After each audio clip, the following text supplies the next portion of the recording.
They thought they broke you, that their silence would silence you, that their betrayal would keep you chasing answers. But what they never expected was your evolution. The most powerful revenge isn't loud. It's not proving them wrong. It's becoming so grounded in your peace that they can no longer access your mind, your emotions, or even your memory. This video isn't about how to fight back. It's about how to rise above without saying a word. Stoic philosophy teaches you to transcend, not react.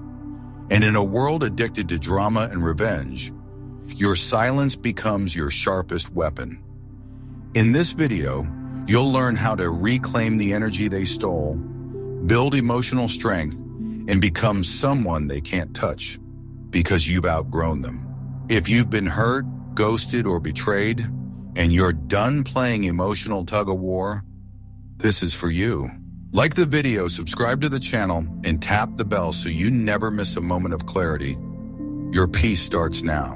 Number 1. Pain is inevitable. Suffering is a choice. There's a moment after betrayal when the world goes quiet, not peaceful, just still. A stillness filled with disbelief, hurt, and the echo of questions you never thought you'd need to ask. How could they do this to me? Why didn't I see it coming? But what if I told you that this moment of pain is not the problem? What if I told you the pain is not what's breaking you, but your unwillingness to let go of it? According to Stoicism, pain is part of nature. It arrives like the rain. But suffering is the thunderstorm you create by replaying it over and over in your mind. Epictetus said, "It's not what happens to you, but how you react to it that matters." And this is where your power lives, not in avoiding the initial pain. That's impossible. But in mastering the story you tell yourself afterward. Let's ground this in reality. Consider Oprah Winfrey. As a child, she endured unspeakable trauma, abuse, abandonment, neglect. Yet she didn't remain tethered to the pain. She alchemized it. She chose not to let her identity be defined by the cruelty she experienced. She did not deny the pain, but she refused to let it become her prison. This is what the Stoics meant when they said suffering is optional. The wound may not be your fault, but healing is your responsibility. And that healing starts when you stop feeding the fire with your attention. Because every time you revisit what they did, you reopen the wound. You reinvite them into your psyche. You allow your energy to orbit a person who's already shown they're not worthy of your inner peace. The Stoics would call this misusing your prohairesis, your faculty of choice. When you dwell on betrayal, you surrender your agency to something external. You give up the very freedom Stoicism urges you to protect at all costs. The freedom to direct your mind. Now, this doesn't mean you pretend it didn't hurt. This doesn't mean you gaslight yourself into indifference. Quite the opposite. It means you face the pain with honesty, acknowledge it fully, and then stop rehearsing it. Pain is a signal, not a sentence. It says, something valuable was lost. A boundary was crossed. A lesson is here. Once that message is heard, the emotion has done its job. To carry it longer than necessary becomes a burden of your own making. So what do you do instead? You pivot inward. You redirect your focus from the injustice to the insight, from them to you. Marcus Aurelius, Emperor of Rome, journaled his way through betrayal after betrayal. In Meditations, he reminded himself, you have power over your mind, not outside events. Realize this, and you will find strength. He didn't deny disappointment, but he refused to be ruled by it. That's the Stoic response. Not numbness, not suppression, but radical emotional ownership. In this light, your pain becomes a doorway, a brutal teacher, but one that leads to clarity, to boundaries, to inner structure. Every time you choose not to spiral into resentment, you're proving to yourself that you are not their puppet. You are not defined by what they did. You are defined by what you do next. So let them go. Not for their sake, but for yours. Let go of needing to be understood. Let go of needing justice. Let go of the fantasy that they'll return with remorse and explanation. That moment may never come, but the moment you reclaim your peace, that moment is yours to create. As Viktor Frankl, a man who survived horrors beyond comprehension, once said, "When we are no longer able to change a situation, we are challenged to change ourselves." And that change starts with the simple yet powerful choice to stop suffering over what you cannot control and start living for what you still can. That's not weakness, that's mastery. Number 2. Forget revenge, choose peace. The moment you begin plotting revenge, you surrender your emotional freedom. It may feel like power, but it's not. It's bondage disguised as control.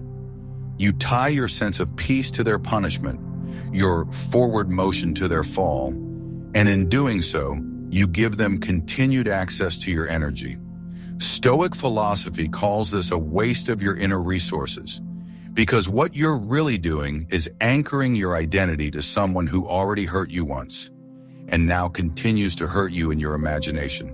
Marcus Aurelius said it best. The best revenge is not to be like your enemy. And this is more than a noble idea. It's a survival strategy. Why? Because becoming like them means becoming reactive, impulsive, bitter, distracted. In trying to make them suffer, you start carrying the very poison they left behind. And slowly, your mind, once clear and calm, becomes a battlefield where their shadow still wins. Let's ground this in reality. Think of Michelle Obama, a woman who endured constant criticism, judgment, and mockery during her time in the spotlight. Her appearance, intelligence, and intentions were attacked with venom. Yet she didn't retaliate. She didn't degrade herself with petty counterattacks. Instead, she offered a line the world will never forget. When they go low, we go high. That's not a performance. That's Stoicism in action, holding the line of dignity when chaos is baiting you to lash out. Because revenge does something cruel. It keeps your story tied to them. You may win the argument, you may get the last word, but they still live rent-free in your thoughts. Every time you rehearse your pain, they win. Every time you fantasize about their downfall, you forfeit your present peace. Seneca wrote, "He who does wrong is more wretched than he who suffers it." That's not moral superiority. It's deep psychological truth. People who harm others are often fractured inside. They act out of fear, scarcity, or unresolved wounds. Their aggression is a symptom of their own suffering. You don't need to punish them. Life does that work for you. And if you try to play judge, you join them in their misery. So what's the alternative?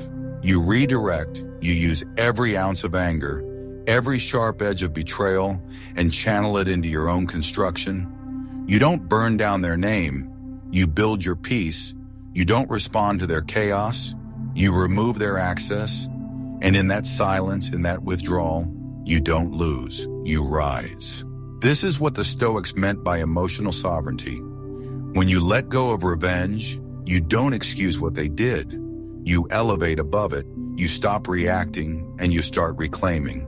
And that reclamation becomes visible in your focus, in your calm, in your refusal to let them define the next chapter.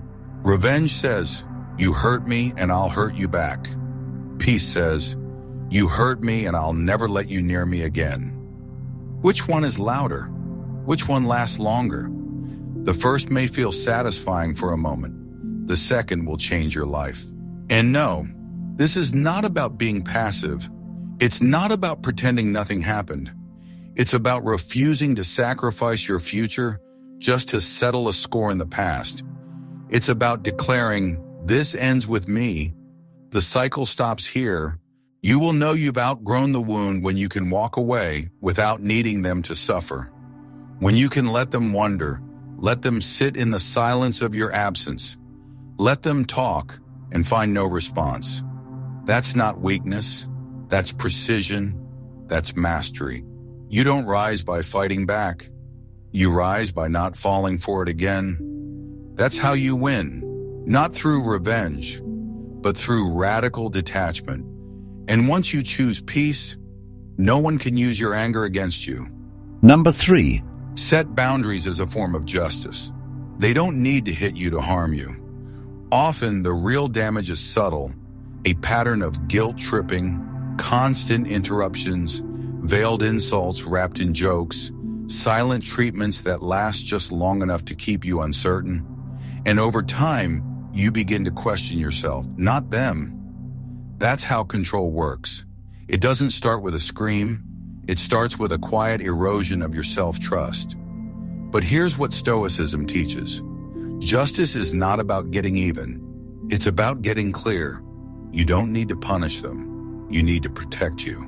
In a world addicted to confrontation and performance, the Stoic answer is counterintuitive. You don't reclaim your dignity through dramatic speeches or emotional outbursts. You do it through invisible firmness. Boundaries so steady, they become walls no manipulation can climb. As Epictetus reminds us, no person is free who is not master of himself. And boundaries are how you practice that mastery, not to control others, but to control what you allow in. Let's make this real. Think of Brené Brown, a woman known for researching vulnerability, courage, and shame. Early in her career, she realized that compassion without boundaries was a recipe for burnout. She began to teach that the most boundaried people are often the most loving, because they know how to give without being consumed. She didn't need to punish those who crossed her limits. She simply learned to enforce her limits so consistently that those who couldn't respect them removed themselves. That's not rejection, that's filtration. And here's the deeper truth. People who get angry when you draw a boundary were never interested in a relationship with you. They were interested in a relationship with what they could take from you. Your compliance, your attention, your silence. So when you remove that access, they don't mourn your absence. They mourn the loss of control. And that right there is all the clarity you need. Setting boundaries doesn't mean closing your heart. It means opening your eyes. It means recognizing that justice isn't always loud. Sometimes justice is walking away without explanation. Sometimes justice is no longer justifying your needs to people who invalidate them. Sometimes justice is knowing you're not cold. You're clear, and clarity is what people who rely on chaos fear most. Marcus Aurelius, in Meditations, often reminded himself that he could not control the behavior of others, but he could always control how long he allowed that behavior near his peace. He didn't seek revenge. He didn't seek permission. He practiced internal order. And that's what boundaries are, a form of inner law, a silent declaration that says, this is where I end, and you don't get to decide that. Of course, the hard part is the aftermath, the guilt, the pushback, the accusations of selfishness. But remember this, every boundary you enforce is a mirror. Some will see it and self-correct. Others will see it and shatter. That's not your responsibility. Your job is not to carry people through their discomfort. Your job is to carry yourself through your truth. So how do you set these boundaries? You don't need to announce them on a stage. You live them. You stop explaining yourself to people committed to misunderstanding you. You remove your energy from spaces that require you to shrink. You say less, but you mean more. And over time, your absence becomes your message. Boundaries aren't walls to keep people out. They're doors to see who knocks with respect and who barges in with entitlement. And those who rage at the locked door were never guests. They were intruders. You don't need to fight for justice. You become it. You don't need to teach them a lesson. You embody one. And once you realize that your peace is your jurisdiction, not theirs, everything changes. Number 4. Turn wounds into wisdom. There comes a point when asking, why did they do this to me, becomes a trap, a mental cage, a never-ending spiral with no satisfying answer. You replay the moment, the tone in their voice, the shift in their eyes. You dissect every memory, hoping that maybe, just maybe, you'll uncover the reason that makes it all make sense. But the truth is, their behavior doesn't need to make sense. It just needs to make you wiser. This is where Stoicism stands firm. It doesn't ask you to solve them. It asks you to strengthen you. Seneca once wrote, "Difficulties strengthen the mind as labor does the body." What happened to you isn't meaningless, but it will stay meaningless if you don't extract meaning from it. The wound isn't the end of your story, it's the beginning of a new chapter, if you choose to read it that way. Let's consider a real example. Oprah Winfrey again. Not for her pain, but for what she did with it. She was abused, silenced, and cast aside by people who should have protected her. But she didn't turn bitter. She turned those experiences into fuel, into a lifelong mission to give others a voice. She once said, "Turn your wounds into wisdom."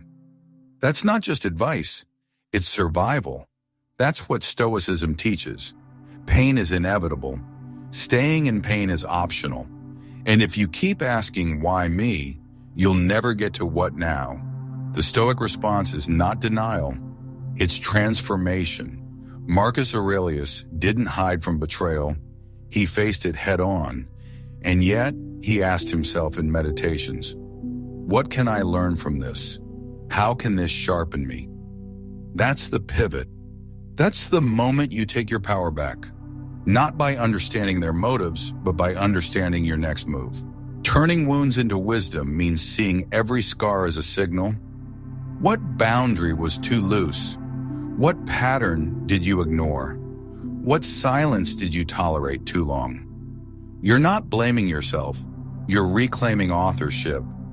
You stop being a victim of their actions and you start becoming a student of your own clarity. But let's be honest, it hurts. It's easier to point the finger, to replay the betrayal, to keep their name alive in your pain. But here's the cost.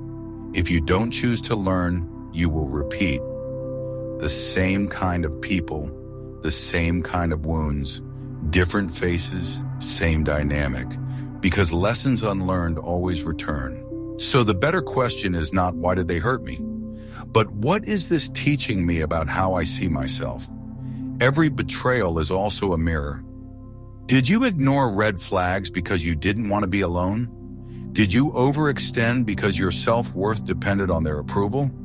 These aren't judgments, these are revelations, and revelations are how healing begins. You cannot control what they did, but you can control what it builds in you. Wisdom doesn't arrive in comfort, it arrives in reflection, in silence, in asking better questions. And one of the best questions is this: what can I do now that I couldn't do before this pain? Maybe you're more discerning, more grounded, more protective of your peace. That's not a loss, that's refinement. So let the pain teach you, not to close your heart, but to open your eyes, let it refine your standards. Let it clarify your limits, let it sharpen your presence. That's how the Stoics endured. They didn't run from life's cruelty, they turned it into clarity. And when you do that, when you stop needing closure and start needing understanding, you win. Not loudly, not suddenly, but quietly, slowly, powerfully, because now every hurt has a purpose. Every loss builds direction. Every scar speaks of growth, and nothing they did was wasted. Number 5. Forgiveness is for you, not for them. At first, the idea of forgiveness feels insulting. It sounds like surrender, like letting them win, like letting them walk away without consequences. But that's not what Stoicism means when it tells you to let go. Forgiveness, in the Stoic sense, is not about morality. It's about strategy. It's not about excusing their behavior. It's about excusing yourself from the emotional prison they put you in. You don't forgive them for their sake. You forgive them because you're done bleeding for a wound they have no intention of healing. Epictetus wrote, It is not events that disturb people, it is their judgments concerning them. Forgiveness begins when you change the judgment. When you realize that holding on to anger doesn't hurt them, it only poisons you. Because here's the hidden truth. The longer you remain bitter, the longer you stay energetically tied to someone who's already shown you they don't value your peace. They may have disappeared physically, but you keep them alive mentally every time you replay what happened. Let's consider Maya Angelou, a woman who experienced trauma so deep it silenced her for years. But she did not let that pain define her. Instead, she said, "It's one of the greatest gifts you can give yourself, to forgive everybody." That wasn't sentimentality, it was survival. It was clarity. She wasn't suggesting reconciliation. She wasn't inviting toxic people back into her life. She was saying, stop letting them occupy your nervous system. Stop letting them dictate your peace. Forgiveness to her was a boundary. That's the Stoic perspective. You can forgive someone completely and still choose never to speak to them again. Forgiveness doesn't mean opening the door. It means closing it. Without slamming, it means locking it. Without hate, it means walking away without needing them to understand. Because here's what Stoicism makes clear. You don't need them to say sorry for you to heal. You just need to stop making them responsible for your healing. Marcus Aurelius reminds himself in Meditations, the best way to avenge yourself is not to be like them. And what is bitterness, if not a subtle mimicry of their cruelty? It's a loop, a mental habit of assigning meaning to a moment that's already over. So how long will you keep watering that memory?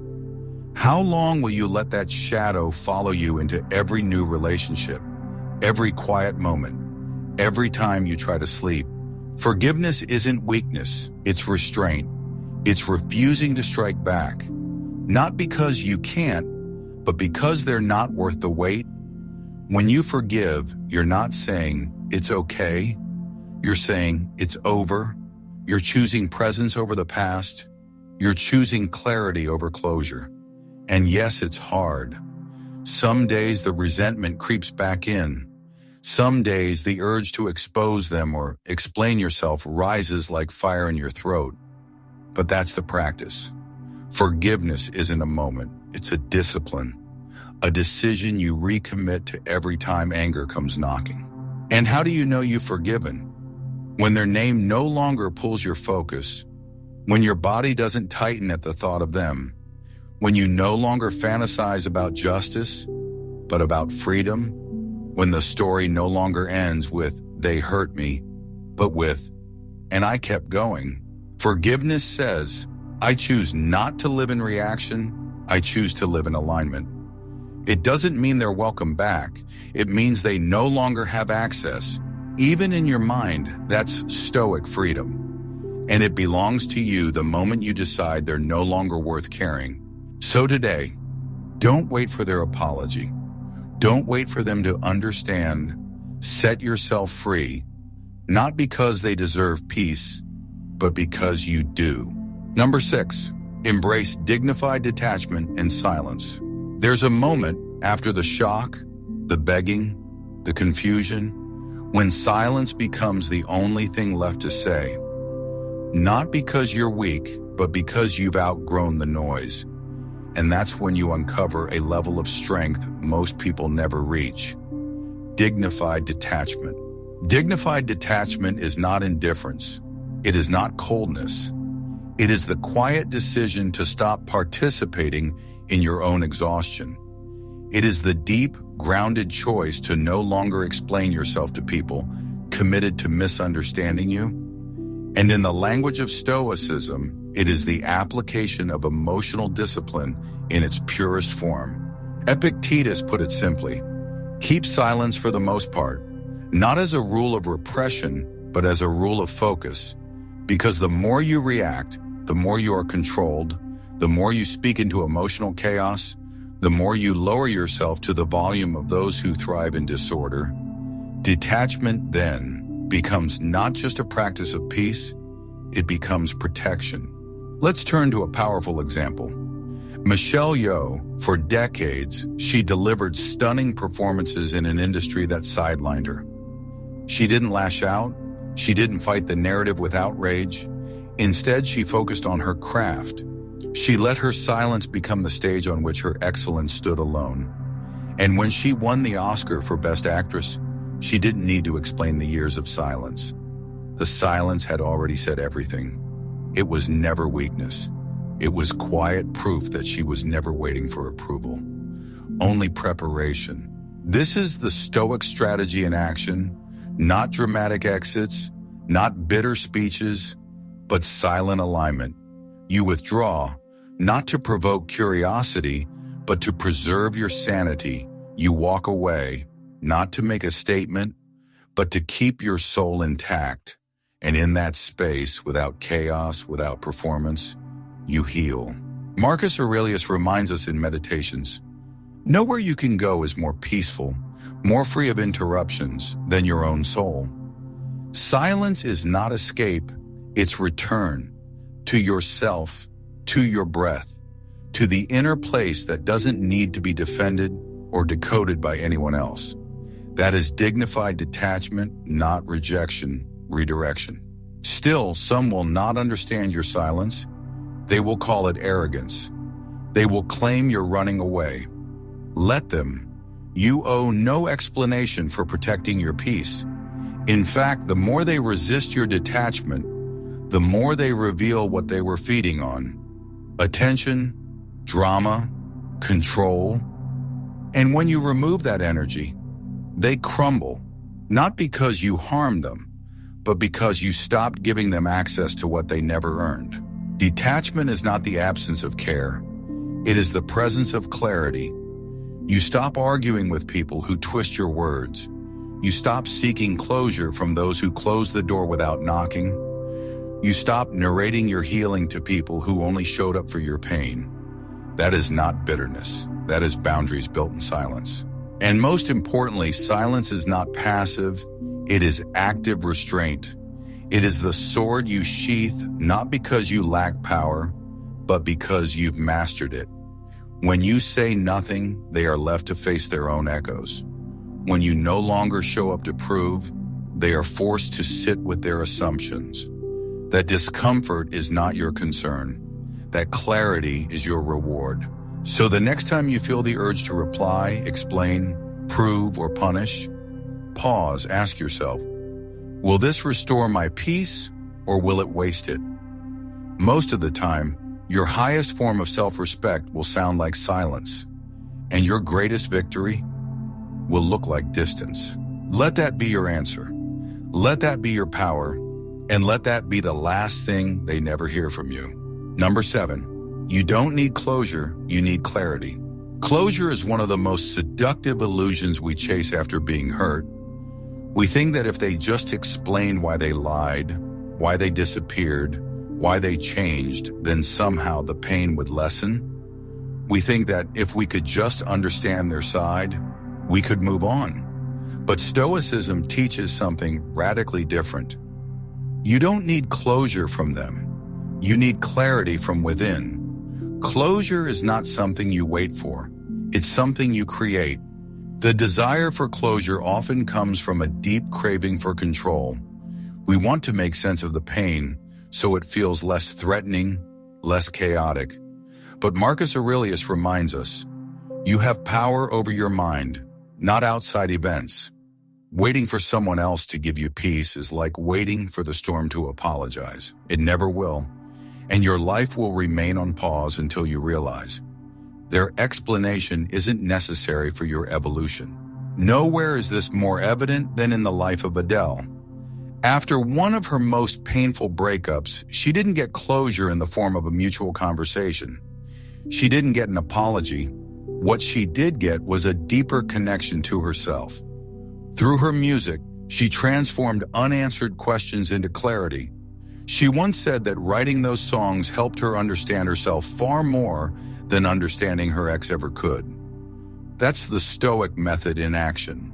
Pain as raw material, reflection as recovery, self-expression as closure. Clarity doesn't come from their words, it comes from your decision. Your decision to stop needing them to explain what they were too immature, too dishonest, or too fearful to face. When you stop chasing closure, you stop waiting to be released, and you begin to walk out of the cage yourself.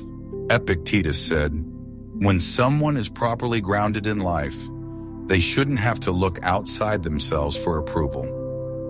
The same is true for understanding. You don't need their permission to move on. You don't need their side of the story to rewrite your own. What you need is a moment of quiet self-honesty where you ask, what did I ignore? What have I learned? And how do I refuse to repeat this cycle again? Because here's the truth. Most people who hurt you cannot provide closure. Not because they won't, but because they can't. They're not deep enough. They're not self-aware enough. Sometimes they don't even understand why they did what they did. And so you wait and wait and wait, hoping one day they'll show up with wisdom, but that day rarely comes. And even when it does, it often disappoints, because what you're looking for is not information, it's validation. And that is always an inside job. So instead of chasing answers, pursue alignment. Instead of reopening the wound with what ifs, start building a life that reflects never again. This is where your power returns, not in getting them to tell the truth, but in deciding what the truth means for your future. Their silence, it's a form of communication. Their absence, it's a form of clarity. You just have to stop interpreting it as confusion. Let their lack of explanation be your final message. Let their avoidance speak louder than their words. Let the unanswered questions become your redirection. That's Stoicism. That's self-trust. That's the moment you stop looking backward and start building forward. Closure is not a conversation, it's a commitment, a decision to stop revisiting the moment you lost your peace and start reinforcing the boundaries that protect it. No long talk required, no text message needed. You don't need closure. You need to reclaim your clarity and never hand it over again. They wanted your silence to mean weakness, your distance to mean defeat. But in truth, it was the beginning of your freedom. You didn't seek revenge. You didn't beg for closure. You chose clarity, discipline, peace, and that's what makes you powerful. This isn't about becoming heartless. It's about becoming whole. It's about no longer outsourcing your healing to people who never cared to protect it. You've learned how to guard your energy, how to respond with presence instead of pain, and how to walk away without guilt. That's Stoicism, not the absence of feeling, but the presence of inner command. If this message spoke to your strength, like this video and subscribe to the channel. Every week, we build more clarity, more emotional power, and more unshakable peace. Together, you're not alone. And your next chapter starts with quiet, steady, unapologetic evolution.